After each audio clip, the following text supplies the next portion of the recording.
زينب زينب زينب معنا نفسي زينب يا سلام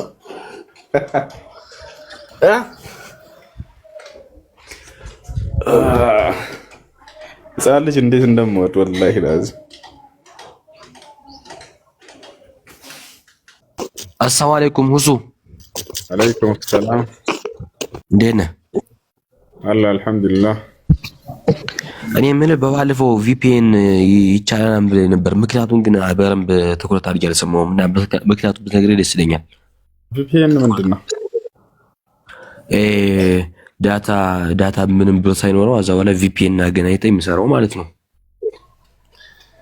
የሰው ሐቅ እስካልዘረፍክ ድረስ ችግር የለውም። የሰው ሐቅ እንዳይሆን የመንግስትም ቢሆን የግለሰብ የማይፈቀድ ነገር ከሆነ አይቻልም። ነገር ግን ነፃ ተደርጎ የተቀመጡ ነገራቶች ከሆኑ ችግር የለውም።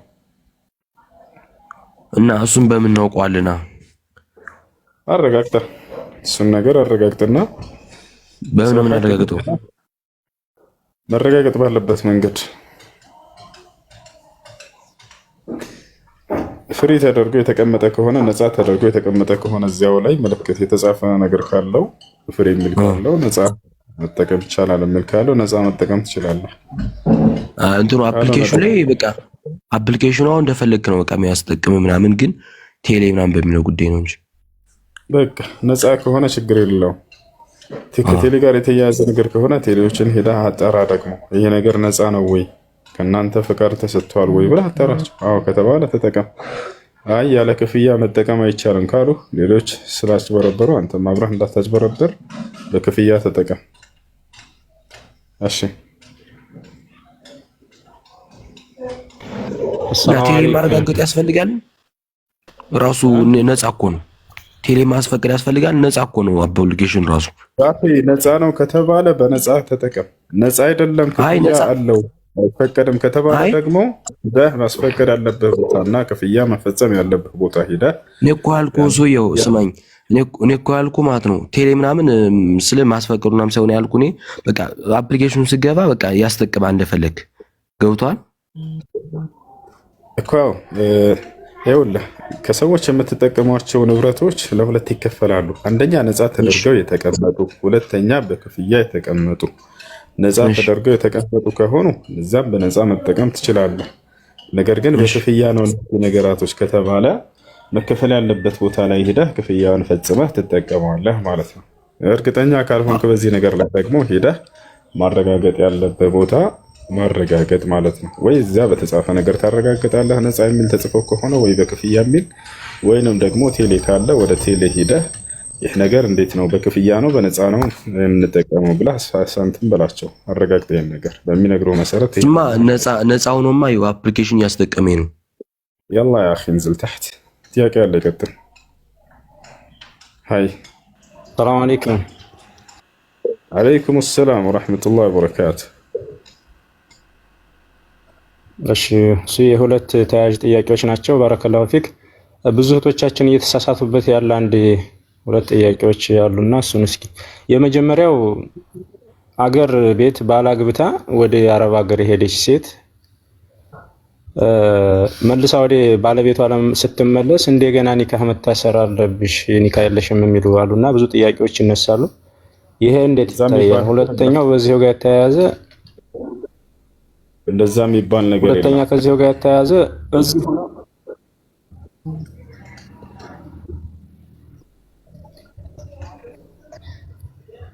ሁለተኛው ተያያዥ የሆነው እዚሁ ሆነው አረብ ሀገር ሆነው ኒካህ ይተሳሰራሉ ወይ እሱ እዛ ሆኖ ሀገር ቤት ማለት ነው በርቀት እና በአካል ሀገር ቤት ሄደው በሚገናኙበት ሰዓት ኒካህ የላችሁም እንደ አዲስ መታሰር አለባችሁ ይሏቸዋል። በውክልና የታሰረው ማለት ነው። ያስ እንዴት ይታያል? የበፊቱ ነው የሚሆነው ወይስ አዲስ የታሰረው ነው የሚሆነው?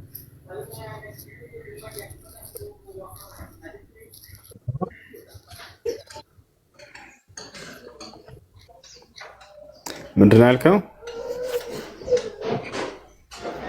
ሁለት የተለያየ ቦታ ሆነው ኒካህ ይታሰራሉ በውክልና ማለት ነው። ከዛ ወደ ሀገር ሲገቡ ሲገናኙ በአካል ቤተሰብ ኒካህ ያላችሁም እንደ አዲስ ነው መታሰር ያለበት ብለው ሁለተኛ ያስራሉና ማንኛው ነው የሚረጋው ለማለት ነው።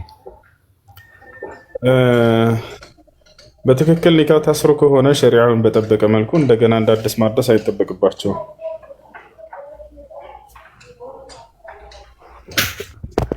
ባረከላሁ ፊክ።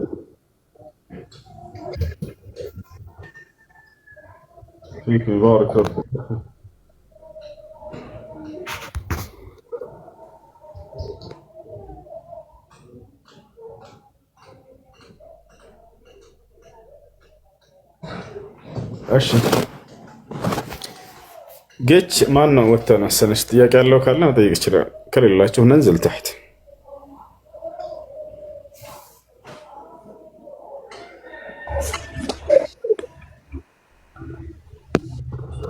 السلام عليكم ورحمة الله وبركاته. السلام ورحمة الله وبركاته. የሆነ ጥያቄ ነበር።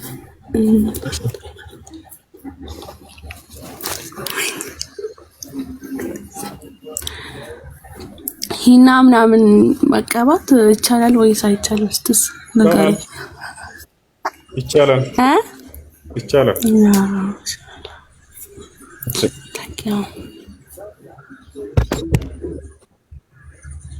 ወይኔ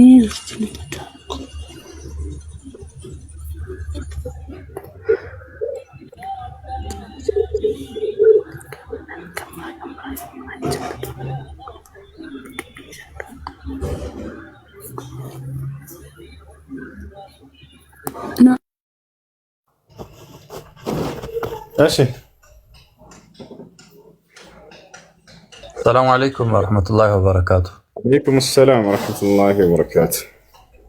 እንዴት ነው ኡስታዝ? ሰላም ነው? አልሐምዱሊላህ ሰላም ነው። አልሐምዱሊላህ።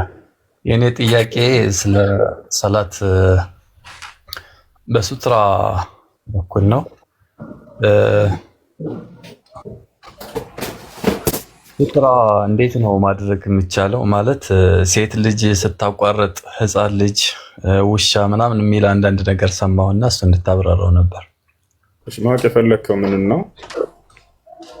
አንድ ሰው እየሰገደ ሴት ልጅ ታቋርጠው ሶላቱ ይበላሻል አይበላሽም? እሺ በሌላ በኩል ደግሞ ስለ ጥቁር ውሻ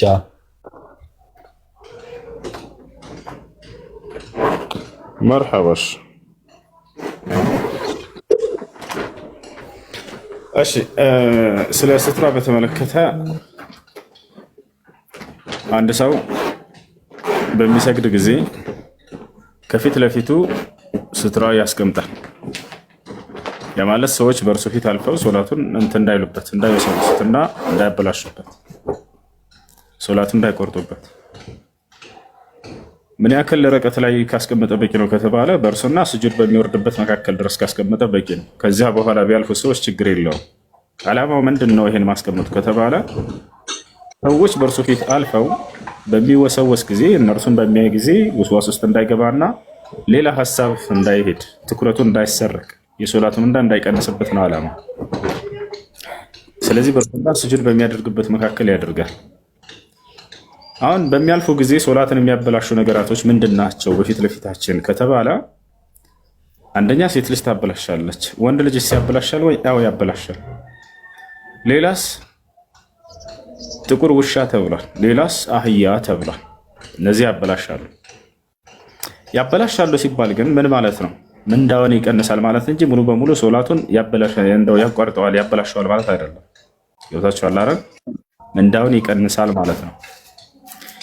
ታዲያ ማንኛውም ሴት ማንኛውም ወንድ ነው ወይ? አይደለም። ለአቅመ አዳም የደረሱ ለአቅመ ሔዋን የደረሱ ናቸው። ህፃናቶች አያበላሹም ቢያልፉባቸው። ነቢያችን ሰለላሁ ዐለይሂ ወሰለም ልጆቻቸው ሐሰን እና ሁሰይን ከፊት ለፊታቸው ያልፉ ነበር፣ ያቅፏቸው ሁላ እና ይሰግዱ ነበር። ስለዚህ ለአቅመ አዳም ለአቅመ ሔዋን ያልደረሱ ህፃናት ልጆች አቅፋቸው ራሱ ብትሰግዱ ችግር የለውም። ከፊታቸው አስቀምጣቸው ብትሰግዱ ችግር የለውም። ሶላቱ አይበላሽም። ገብታችኋል? በአንድ ሐዲስ ላይ የወንዶች ለብቻ ተነግሯል፣ ለሴቶች ደግሞ ለብቻ ተነግሯል። የሴቶችን ብቻ ይዙና ምን ያደርጋሉ?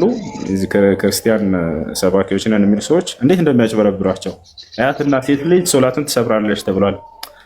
ወንድ ልጅ ግን አያነሱትም። የወንድ ልጅ በሌላ ሐዲስ ላይ ግን ተገልጿል። በሌላ ሐዲስ ላይ ተገልጿል። አንዳችሁ የሆነ ሰው በሚያልፍበት ጊዜ ያሉ ነብዩ ሰለላሁ ዐለይሂ ወሰለም ይመልሰዋል። አልመለስም ካለ ይታገለው ፈልዩቃቲልሁ አሉ። ፈኢን አባ ፈልዩቃቲልሁ እምቢ ካለ ይታገለው አሉ ነብዩ ሰለላሁ ዐለይሂ ወሰለም። ፈኢነሁ ሸይጣን ብለው ነው እንደውም የገለጹት። እርሱ ሰይጣን ነውና አሉ። ያ ማለት ሶላትን የመቁረጥ ባህሪ የማን ባህሪ ነው? የሰይጣን ባህሪ ነው። ሰዎች ከአምልኮ እንዲዘናጉ የማድረግ የማን ባህሪ ነው? የሰይጣን ባህሪ ነው። እርሱ ሰይጣን ነው ሲሉ ማንነቱን ሳይሆን እየሰራ ያለውን ድርጊቱን አስመልክቶ እየተናገሩ ነው። ሶላትን ማበላሸት የሰይጣን ተግባር ነውና። እሺ ውሻ ስለምን ያበላሻል ተባለ? ጥቁር ውሻ ከተባለ ምክንያቱም እርሱ የመናደፍ ባህሪ ያለው የመናከስ ባህሪ ያለው ያን በሚያይ ጊዜ ሰውየው እብድ ውሻ በሚያይ ጊዜ ሶላቱን ይወሰወሳል። ትኩረቱ ሀሳቡ ሌላ ቦታ ይሄዳል። ስለዚህ ያ ነገር በፊት ለፊታቸው እንዳለ። ሌላው ነገር ምንድን ነው ከተባለ አህያ ደግሞ በድምፁ ይረብሻል ሰዎችን። አይታችሁት ከሆነ ያ እና አንከረል አስዋት ለሶቱል ሐሚር አሰያፊ ከማስተሊታ ድምፅ ብሎ ማለት የአህያ ድምፅ ነው። በሚጮህ ጊዜ በቃ ሐሳብህን ይሰርቃል፣ ይረብሻል። ከዚህ አንጻር ነው እና እነዚህ ነገራቶች ያቋርጣሉ ሶላትን ሲባል ጊዜ ምንዳቸውን ይቀንሳሉ ማለት እንጂ ሙሉ በሙሉ ሶላትን አቋርጦ ሰውየው ይጠፋል፣ ከዛ ይሄዳል፣ እንደገና እንደ አዲስ ይጀምራል ማለት አይደለም። ብዙ ሰው እንደዛ ይመስላል። እንደዛ ለማለት እንዳልሆነ ዑለሞች ተናግረዋል። ገብቶሃል? ናም ጀዛከላ። ህፃን ልጅ ሆኖ ግን ሶፍ ያበላሻል አያበላሽም? እሺ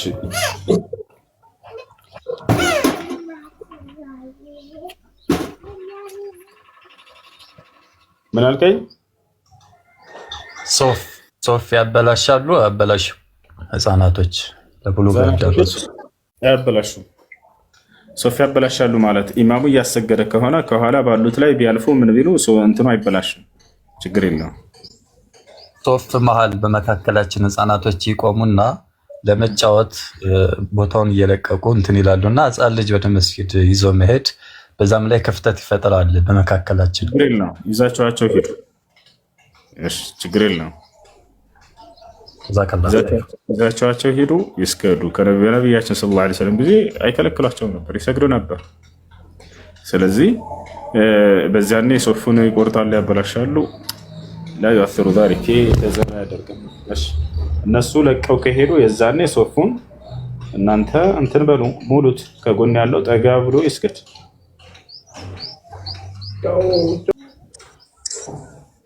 እሺ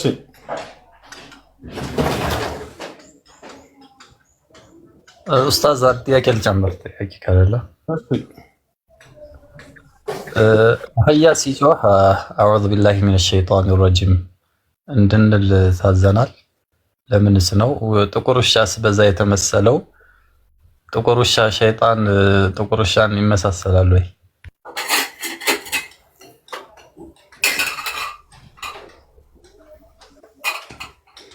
ምን አልከኝ? ይቅርታ።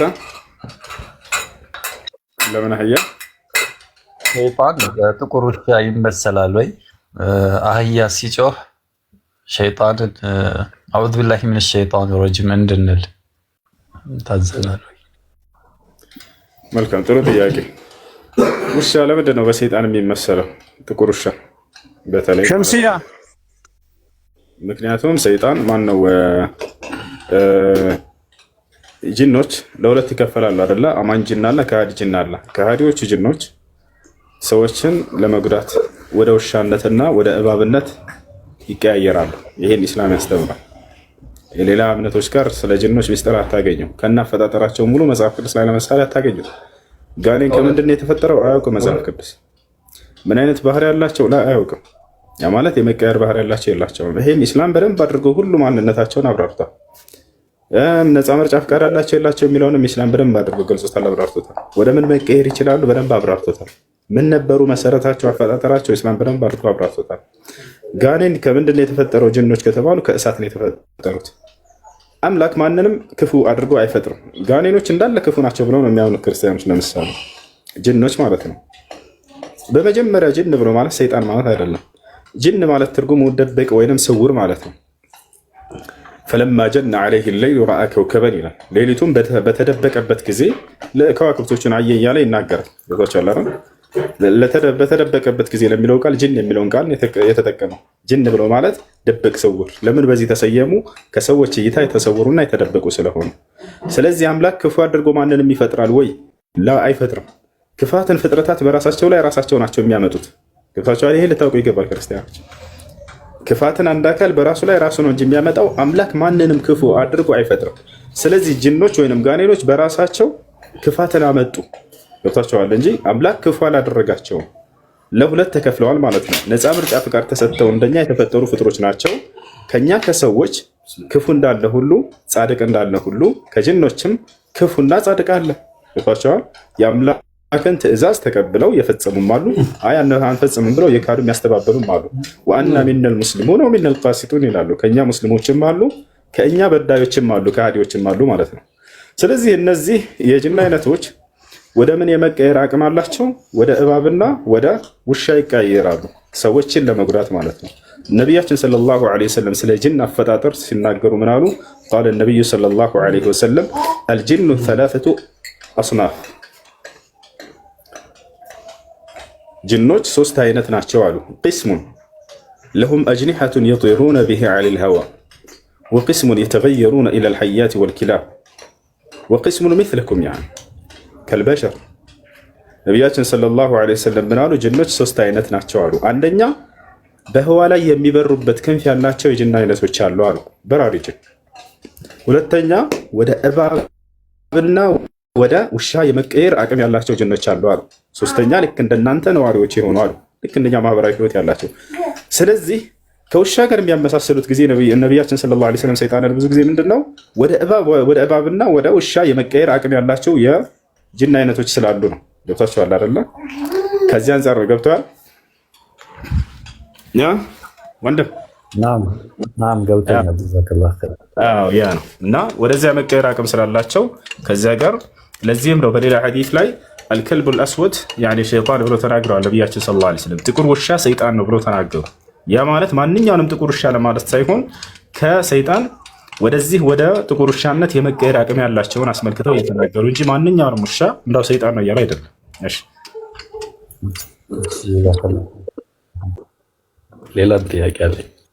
አቶ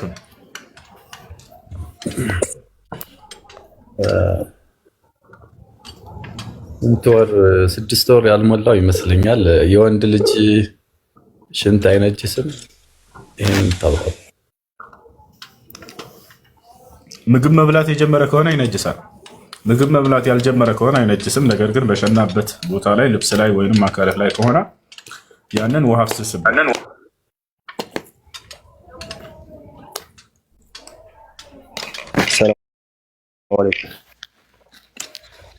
ሰላም በነቢያችን ሰለላሁ ዐለይሂ ወሰለም ጊዜ አንድ ሴት ጥያቄ ለመጠየቅ ወደ ነቢያችን ሰለላሁ ዐለይሂ ወሰለም ቤት ትመጣለች። ህፃን ልጅ ይዛ ነበር። ያን ህፃን ልጇን ነቢያችን ሰለላሁ ዐለይሂ ወሰለም ህፃናት በጣም ስለሚወዱ ተቀበሏት። አቅፈውት እያለ ሸናባቸው። ነቢያችን ሰለላሁ ዐለይሂ ወሰለም አልተቆጡም፣ አልተናገሯትም ሴትዮዋን። ይልቁንስ ቶሎ ብለው አልይን ጠሩት። ያ አልይ እቲኒ ቢማኢን አሉት። አልይ ሆይ ውሃ አምጣልኝ አሉት።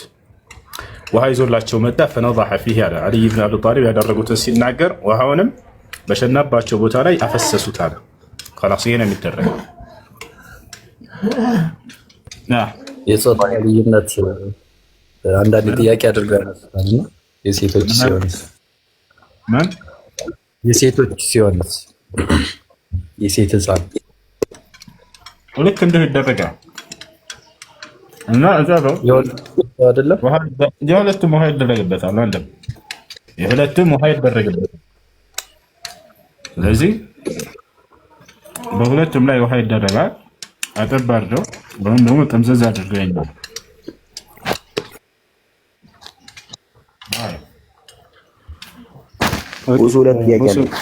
ጥያቄ ለመሰለኝ እስኪ ለማንዲ ጥያቄ እሺ ቀጣይ ጥያቄ ነበር እንጠይቅ ውስጥ እንትን መንይና መዝይ የሚለው ላይ ማለት ነው። እሱ ላይ ግልጽ ያልሆነልኝ ነገር ስላለ እሱን ለማወቅ ፈልጌ ነው። ለምሳሌ አንድ ሰው ከባለቤቱ ጋር ሊሆን ይችላል ከተቃራኒ ጾታ ጋር እያወራ ባለበት ሰዓት ከብልቱ የሚወጣ ፈሳሽ አለና እሱ በማያውቀው መልኩ ማለት ነው። እሱ ነገር እንዴት ነው የሚታየው? መዝይ ነው። እሱ ብታብራራ። መነጀስና እሱ መዝይ ነው። መነጀስና እሱ መዝይ ነው። ወንድም ይነጅሳል። እሱ መታጠብ አለበት። ነገር ግን ሻር ያስወስዳል። መንይ ነው ሻር የሚያስወስደው። መንይ ደግሞ በግብረ ስጋ ግንኙነት ጊዜና እንቅልፍን ተኝተህ በህልምህ የሚወጣው የዘር ፈሳሽ አይነት ነው። እሱ ደግሞ አይነጅስም። አልመንይ ጣሂር ስላሉ ነብዩ ሰለላሁ ዐለይሂ ወሰለም መንይ ጣህራ ነው ብሏል። ነገር ግን ሻወር ያስወስዳል።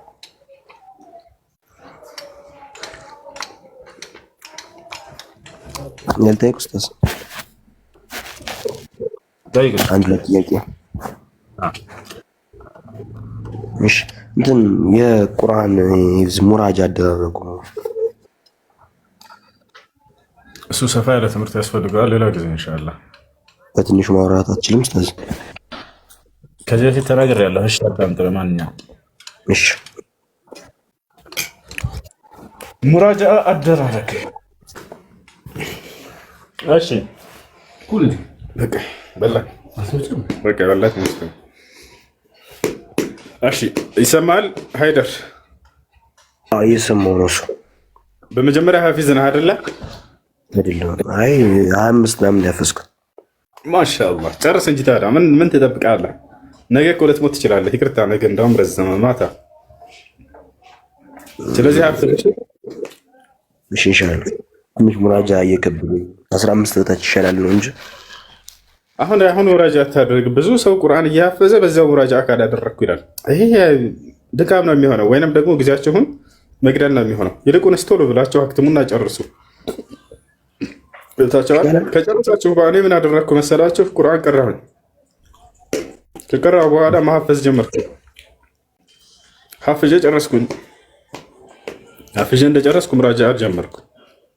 ከስር ያንኛውን ሙራጃ አደርጋለሁ ስትል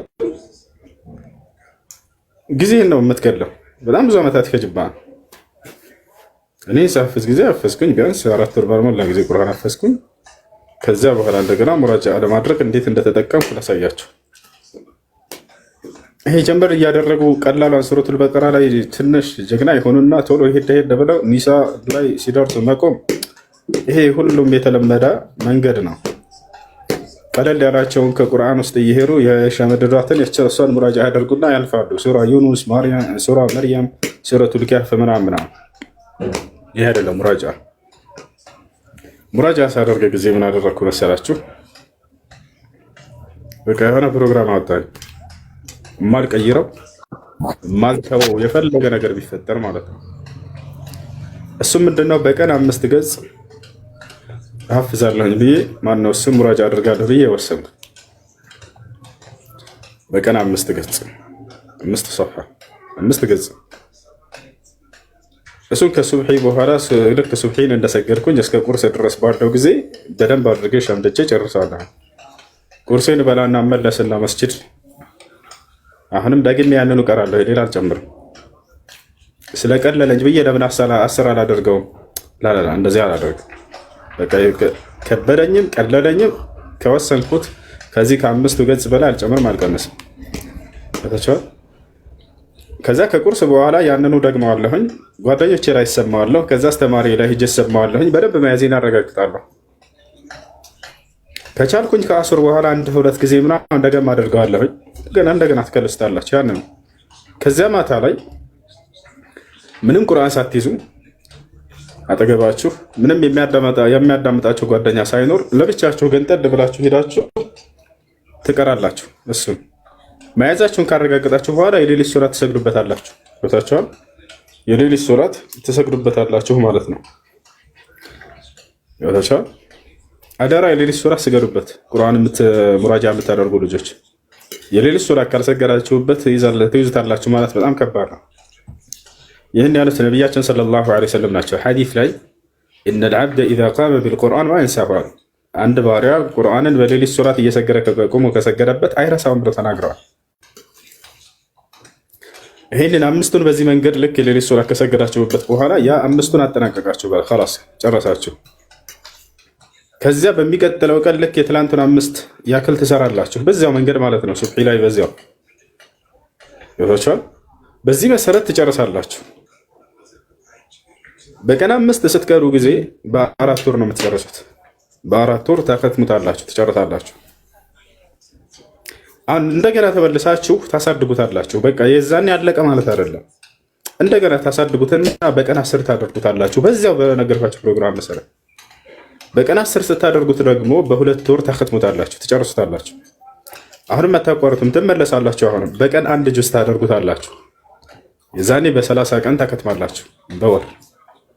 ከዚያ ታሳድጉትና በቀን 2 ጁዝ ታደርጉታላችሁ። አንደበታቸው ላይ በጣም እየቀለለ ነው የሚሄደው ቃሉ ማለት ነው። ይወታቻል። በጣም እየቀለለ አጠገባችሁ ያለ ሰው ምን እንደምትሉ እስከማይሰማ ድረስ ይደርሳል። በጣም ከመቅለሉና ከመግራፉ የተነሳ ይወታቻል። አምን ያልኩ እንደው ማን ነው የሚነግረኝ? እስኪ ምናልባት አፍዝ ከሆናችሁ ልትነግሩት ትችላላችሁ። ولا يعلمون ان الله يعلم كثيرا مما ان الذين كفروا سواء عليهم انذرتهم ام لم تنذرهم لا يؤمنون كتم الله على قلوبهم وعلى سمعهم وعلى ابصارهم غشاوة ولهم عذاب عظيم ومن الناس من يقول آمنا بالله وباليوم الاخر وما هم بمؤمنين يخادعون الله الذين امنوا ويخدعون الا انفسهم ويشعرون في قلوبهم مرض فزادهم الله مرضا ولهم عذاب أليم بما كانوا يكذبون اذا قيل لهم لا تفسدوا في الارض قالوا انما نحن مسلمون አምን እንደምትል አንደበትህ ላይ አጠገብህ ያለ ሰው ቁርአን ያፈዘ በደንብ አድርጎ የያዘ ሰው ካልሆነ በስተቀር ምን እያልክ እንደሆነ እስከማያውቅ ድረስ ይደርሳል። ምን ልላችሁ ፈልጌ ነው፣ በጣም ከመግራቱ የተነሳ አንደበታችሁ ላይ ይቀላል። በስተመጨረሻ ይወጣቻል አይደል? በቀን 10 ጁዝ አደረጋችሁ። በቀን 2 ጁዝ ስታደርጉ ጊዜ በ15 ቀን ታከትሙታላችሁ። ከዛ ታሳድጉታላችሁ። በቀን ስንት ታደርጋላችሁ? በቀን 5 ታደርጉታላችሁ። በ6 ቀን ታከትማላችሁ። በቀን 10 ጁዝ ታደርጉታላችሁ። በ3 ቀን ታከትማላችሁ። በቀን 15 ጁዝ ታደርጉታላችሁ። በ2 ቀን ታከትማላችሁ። ወላሂ በአንድ ቀን ታከትሙታላችሁ። በስተመጨረሻ አስታውሳለሁኝ በቀን አንድ ጊዜ ሳከትም ጓደኞቼ ሁላ ስብስብ ብለዋል። ከጠዋት ጀምሬ እስከ ማታ ድረስ ነበረ እና የዛኔ ይሄን ሙራጃ ካደረግኩ በኋላ ሙራጃ አድርጌ አላውቅም ብላችሁ ታምናላችሁ? የዛሬ 13 ዓመት ከ13 ዓመት በፊት ማለት ነው፣ ህፃን እያለን ነው። ከዚያ በኋላ የመድረሳ የግቢ ልጆች እንዳለ ከየትም ሀገር የሚመጡ 2700 ስልክ ነበረችኝ አስታውሳላችሁ፣ ኖኪያ ነች። እሷን አስቀምጥላቸውና ክብብ ብለው እንደፈለጋችሁ ከፈለጋችሁት ቁርአን ቦታ ጠይቁኝ፣ ከተሳሳትኩኝ ያሳሳተኝ ሰው ይሄን ይወስዳል እላቸው ነበር። ሁላቸውም ደግሟቸው ይሄዳሉ። አንድ ሰው ወስዶብኝ አያውቅም። በየቀኑ እመጣለሁ፣ ይሄን አሳያቸዋለሁ። ይሄን ማድረግ የዛኔ ለምንድን ነው ምን ያክል ከባድ ነው ብለው የሚያስቡ ልጆች ቀላል እንደሆነ እንዲያምኑና እነርሱም ያንን ማድረግና መስራት እንደሚችሉ ላሳያቸው ዘንድ ነበር። ያ ነው ውሸታም እያለ ነው ኮሜንት ላይ ውሸቴ እንዳልሆነ የደጋ ልጆች ያውቃሉ። ቁርአን ልክ እንደዛ ከጨረስኩ በኋላ ከሙሉ ከኢትዮጵያ ከሀገርህ ከእያንዳንዱ መርከዞች የተውጣጡ ከሁሉም ሀገራቶች አዲስ አበባ ላይ ከኢትዮጵያ ከአጠቃላይ ተወዳደርኩኝ። አንደኛ ወጣሁልህ። ልፎክር አይደለም ውሸት ስላለ እንደው ልንገረው ብያለሁ። ከሙሉ ከኢትዮጵያ ተወዳደርኩ። የዛኔ አንደኛ ወጣሁኝ። 14 ዓመት ምናምን አካባቢ ነበር የዛኔ። ከዛ ሀገርህን ወክዬ ወደ ሳውዲ ሄድኩኝ። ከዛ በኋላ እዛም ሄድኩኝ። እዚያ ደርሼ መጣ እስከ ነቢያችን ሰለላሁ ዐለይሂ ወሰለም ድረስ የኢጃዛ ታውቃለህ? ምናልባት እንታውቁት ካላችሁ የኔ ቅርአት እስከ እሳቸው ድረስ አለው ሰንሰለት ማለት ነው። የኔ ሸህ መካ ላይ ያለ ሸህ ናቸው። አቡበክር አልአፍናዊ ይባላሉ። እርሳቸው አቅርተውኛል። እርሳቸው ላይ አፈዝኩኝ። እርሳቸው ደግሞ ሌላ እያለ እስከ ነቢያችን ሰለላሁ ዐለይሂ ወሰለም ድረስ ይደርሳል። እኔ ለነቢያችን ሰለላሁ ዐለይሂ ወሰለም 36ኛ ነኝ። ከፈለክ ኢጃዛውን አሳያለሁ። አስተግፊሩላህ። ለማንኛውም ይሄን ይመስላል። ቀላል ነው ልላችሁ ፈልጌ ነው። እሺ ምንም የሚከብድ ነገር የለም። በቁርአን በኩል ሙራጃ የጠየቀኝ ልጅ አንድ የሚከብድ ነገር የለውም። ሁሉም ቀላል ነው። ብቻ አንተ ባልኩ መሰረት አድርግ። የሌሊት ሶላት ስገድበት መቼም አትረሳው። ይታለርና ይሄን ይመስላል። ሁለተኛ ጥያቄ ደግሞ ቅድሙ ነበር እሺ ያው ቅድም አፉን ስደጋግም እንዳትሰለች አፉ በለኛ አፉ በለኝ ኧረ አብሽር ችግር የለም እንትን ቅድም አልሰማኝም ነበር መጀመሪያ አካባቢ ነው ወሰነ እሺ ነበር እንትኑ ቪፒኤን አለ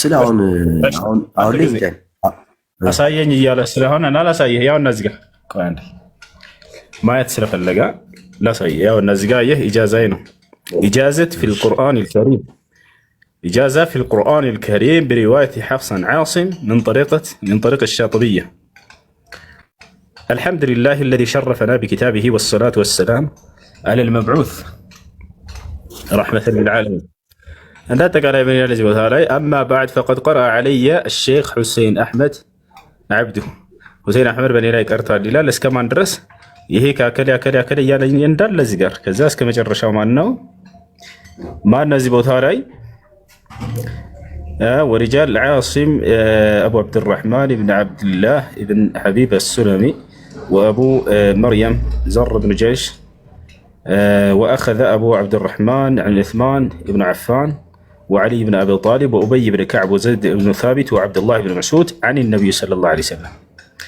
أسكن النبي صلى الله عليه وسلم درس يا النازقة نتق علي إجازة أنا إني أسأل شو عندي يا الله هاي እና ሙራጃ አድርግ ከዚያ በኋላ ደግሞ ቁርስህን ብላ የቁርስ ሰዓት ነው አሁን እኔ ደግሞ ልውጣ ማለት ነው ወሰላሙ አለይኩም ወራህመቱላሂ ወበረካቱ ኧረ ኡስታዝ እኔን ስማኛ አይቀድሙን ጥያቄ ኡስታዚ አይ እሺ አፎን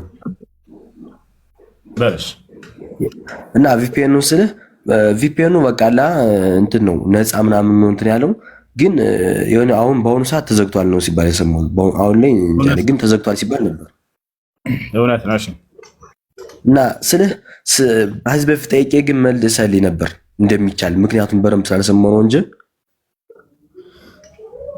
ወንድሜ ይኸውልህ ከሰዎች የምትጠቀሟቸው ማናቸውም ነገር ለሁለት ይከፈላሉ እሺ አንደኛ ፈቃድ ያላቸው እነዚህን መጠቀም ችግር የለውም ተብለው ፍሪ ሆኖ ወይንም ፈቃድ ያላቸው ማንም ፈቅደው እዛው የእንትኑ የካምፓኒው ባለቤት ሊሆን ይችላል ወይንም እዛው ላይ የተጻፈ ነገር ካለ ይህ ፍሪ ነው ወይንም ደግሞ ነፃ ነው የሚል ካለ እዚያ ላይ እሱን መጠቀም ትችላለህ ነገር ግን ያ ነገር ደግሞ እንደማይቻል የተገለጸ ከሆነና በክፍያ መጠቀም ያለባቸው ነገር ከሆነ ያንን አንተ ሀቅ አድርገህ አጭበርብረህ መጠቀም ወንጀል ይሆናል ይዛል እሺ እሱ እኔን ስማኝ አሁን አንተን ሰምቻለሁ ስለሆነ ዛሬ የከለከለን ምናምን ነገር የለም ቪፒኤኑ ታውቀው ይሆናል ቪፒኤኑ አታውቀው እኔም በተጠቀማቸው ቪፒኤኖች አይነት እኔ አይቻለሁ ፈቃድ ካላቸው እያልኩህ ነው ወንድም ችግር የለውም ፈቃድ ካላቸው ፍሪ ከሆነ ፈቃድ አለመኖራቸውን አላውቅም ግን እኔ መጠቀሜን ነው የማውቀው ገብቷል ውስዬ እኔ ደግሞ መልሱን ነው የምነግርህ ያ ነገር ፈቃድ ያለው ከሆነ ፍሪ ከሆነ መጠቀም ትችላለህ የምጠቀመው ቪፒኤን ምን አይነት እንደሆነ አላውቅም እሺ ፈቃድ የሌለው ከሆነ ደግሞ ያንን ያለ ፈቃዳቸው መጠቀም አይሆንም አይቻልም ታላቁ አሊም ሼክ ሷሊህ አልፈውዛን ተጠይቀው ለምሳሌ ያለ ፈቃዳቸው የሰዎችን ዋይፋይ አድርጌ መጠቀም እችላለሁ ወይ ሲባሉ ጊዜ አይቻልም ሐራም ነው ክልክል ነው ይሄው ልክ ነው ያለ ፈቃድ ከሆነ ያንን ነገር መጠቀም አይቻልም ፈቃድ እንትን ማድረግ አለብን እሺ ያ ረቢ እንሽቅ እኔ እኮ አሁን ምን መሰለህ አሁን ዛሬ ማን ታስፈቅሯለሽ ቪፒኤኑ ያስጠቀመን ነው ገብቷል እኮ ሄድና ወደ ቴሌ ወስደህ ይሄን ነገር ወይንም ሙያ ያላቸው ሰዎች ጠይቃቸው ይሄን ነገር እንዴት ነው ፈቃዱን ማግኘት የምንችለው እሺ እኔ ደግሞ በባለፈው በቃ እንደዚህ እንደሚቻል ስነግረኝ በቃ ተጠቀምኩ ምናምን እና ሁሱም እንደዚህ ፈቅዷልና ብዬ ነበር ገብቷል እሱ ስላሳሰበኝ ነው ከዚህ በኋላ ያልተጠቀመው ኢንሻአላህ አይሽ ኡስታዝ አፍዋን እንዳናስ እነሱን በጠየቋቸው ነው እሱ እንደዚህ ብሏል እነሱ በተጠቀሙበት ቁጥር እኔ ወንጀለኛ ሆናለሁ ወንጀል ጻፍብኛል እኔ ከዚህ ውጭ አይነት ሌላ መልስ አልመልስም ከዚህ በፊትም ሆነ ከዚህ በኋላ ገብቷል ምናልባት በተሳሳተ ነገር ጠይቀኝ ከሆነ አላውቅም እና አሁን በጠይቀው መሰረት ከሆነ ያለ ፈቃዳቸው የሰዎችን ሐቅ መጠቀም አይቻልም ነው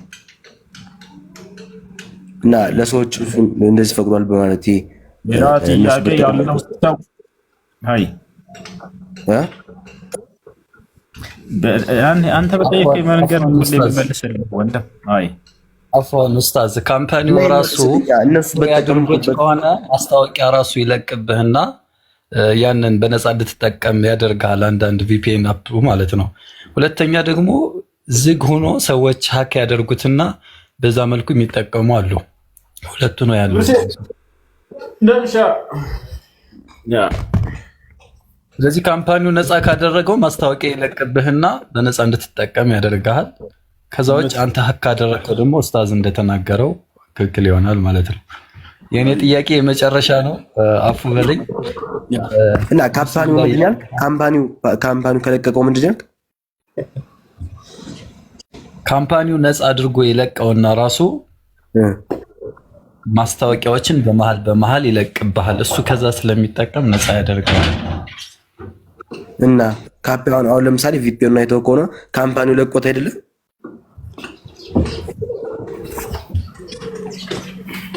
ያ ነው እኔ የማውቀው በዛሁን ባልኩ መሰረት ነው። እስኪ እንግዲህ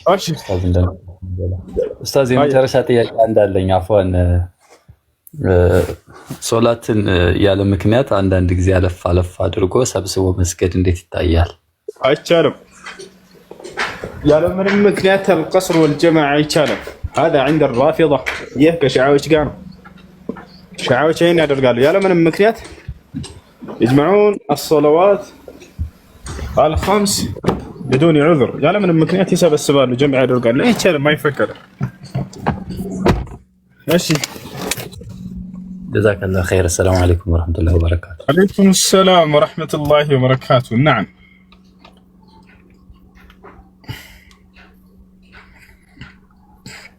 أشي هتسمعون كلامي ما أنه هتسمعون كلامي ملا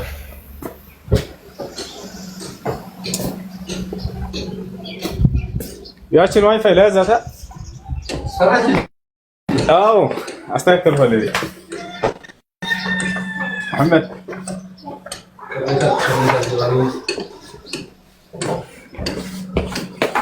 لا ما رفعت ولا لا فتن شنو ما مجزات اللي لا مجزات اللي بتشين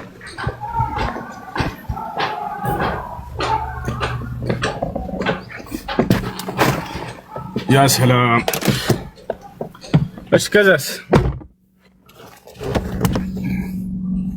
ፀጉሬ በጣም ነው ያደገው። ወላሂ ላዚም استغفر الله በዛሬ የምን ጾም ነው? አሹራ። የአሹራ ጾም ብሎ ነገር የለም። እሺ ማን አሁን ላይ ይቅርታ፣ ማን ነው የረጀብ ጾም ብሎ ነገር የለም። አሁን ላይ እየተጾመ ያለ የረጀብ ጾም የለም። ነብያችን ሰለላሁ ዐለይሂ ወሰለም ረጀብን አስመልክቶ ምንም አይነት የዒባዳ አይነት አላዘዙም። እሺ ያ ተረከት ይሄን በት እዚህ እንትኑ ፓስወርድ ልንገርህ 000 ከ1 እስከ 9 ከዛ 0 ጨርሻለሁ። እሺ የገባችሁ እንዳትጠይቁ። እሺ ዝም ብላችሁ ቁጭ በሉ።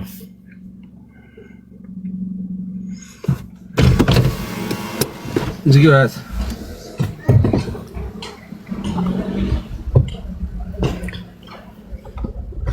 ቤልት መልበስ ደግሞ ጥሩ አይደለም። ረመዳን መጣ የተባረከ ወር ረመዳን اللهم تقبل صيامنا وقيامنا وركوعنا وسجودنا وسائر أعمالنا. በጣም ገርሞኛል ወላሂ ባያለሁ መሰለኝ لا تردها في وجوهنا يوم القيامة يوم الحسرة والندامة. اللهم اجعلنا من عتقائك من النار في رمضان. ስንት ቀን ቀረው? ወርከ ምናምን ምንድን ነው ግን? ይህን ታውቃላችሁ? ተራራን ተራራ ሁሉም ዓለም ላይ ተራራ ነው ብሎ የሚጠራው ከብትን ከብት፣ ላም፣ በሬ፣ ፍየል፣ በግ እንዲህ እነዚህን ስሞች እንዴት ሰዎች ሁሉ ተስማምተው ሊያውቋቸው ቻሉ? እንዴት ይሄን ተስማምተው ማን ነው የወሰነው? ይሄን ነገር ታውቃላችሁ? ይሄን ኢስላም ይናገራል። ገና ሱረቱል በቀራን ከፈተ ስታደርጉት አላህ ሱብሓነሁ ወተዓላ አምላካችን አላህ ወዐለመ አደመ አልአስማአ ኩለሃ ይላል። ለአደምም የነገራቶችን ነገር ሁሉ ስሞች አሳወቅኩት ይላል። የማናቸውንም ነገራቶች ስም አደም አለይሂ ሰላም አንድ እንዲያውቅ አደረገው። ያንንም እውቀት በአደም ልጆች ላይ ያደረገ አምላክ አላህ ሱብሓነሁ ወተዓላ ሁሉም ዛሬ እነዛን ያውቋቸዋል። አንድ አይነት መጥሪያ ያላቸው። ፍየልን ፍየል ብለህ ነው የምትጠራው የትኛውም ዓለም ላይ፣ በግም ልክ እንዲሁ በየራሳቸው ቋንቋ ማለት ነው። ይህን አምላካችን አላህ ሱብሓነሁ ወተዓላ የነገራቶችንም ሁሉ ስም አሳወቅኩት እያለ ይናገራል። ወዐለመ አደመ አልአስማአ ኩለሃ ثم عرضهم على الملائكة فقال أنبئوني بأسماء هؤلاء إن كنتم صادقين قالوا سبحانك لا علم لنا إلا ما علمتنا